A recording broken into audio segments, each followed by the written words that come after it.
Should men and women eat differently for performance and weight loss?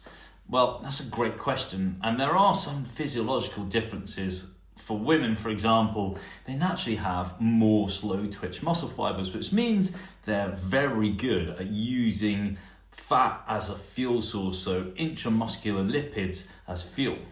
So they're naturally fat adapted, particularly at lower intensities. But when it comes to training and working at high demand training that requires glycogen, there's no getting around the fact that fueling with carbohydrates improves your training quality and outcomes. And the reason why low carbohydrate diets don't work for that is because fat requires way more oxygen to turn it into fuel. So eating for the training demands is really important. So if you're doing high-end energy stuff, you need carbohydrates regardless whether you're a man or a woman. Let's talk about protein. Now, there's often a lot of noise on social media suggesting that women should eat significantly more protein or that they need special protein timing strategies. But the science really doesn't support that. Eating your total protein intake in 2 bolus doses over a day is probably adequate enough. However, in real life, eating your total protein in 3 to 4 meals a day helps with hunger management, and that can control how much food you eat, which can really help you with body composition.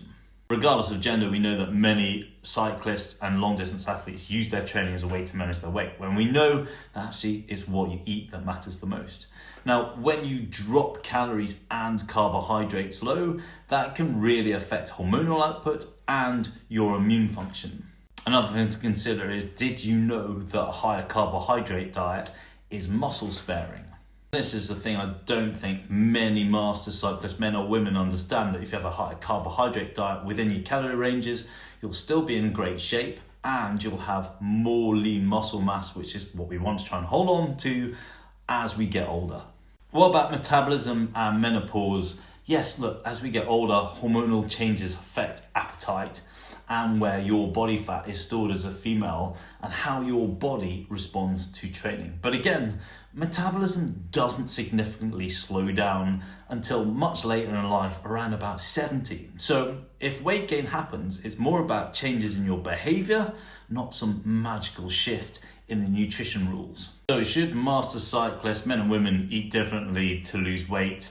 The short answer is no, not really. The principles are pretty much the same. Fuel for performance, manage your calorie intake according to your goals, and don't fall into the trap of cutting out food groups for quick fixes. Links to studies below, and if you like this video, hit like and maybe drop me a follow for more.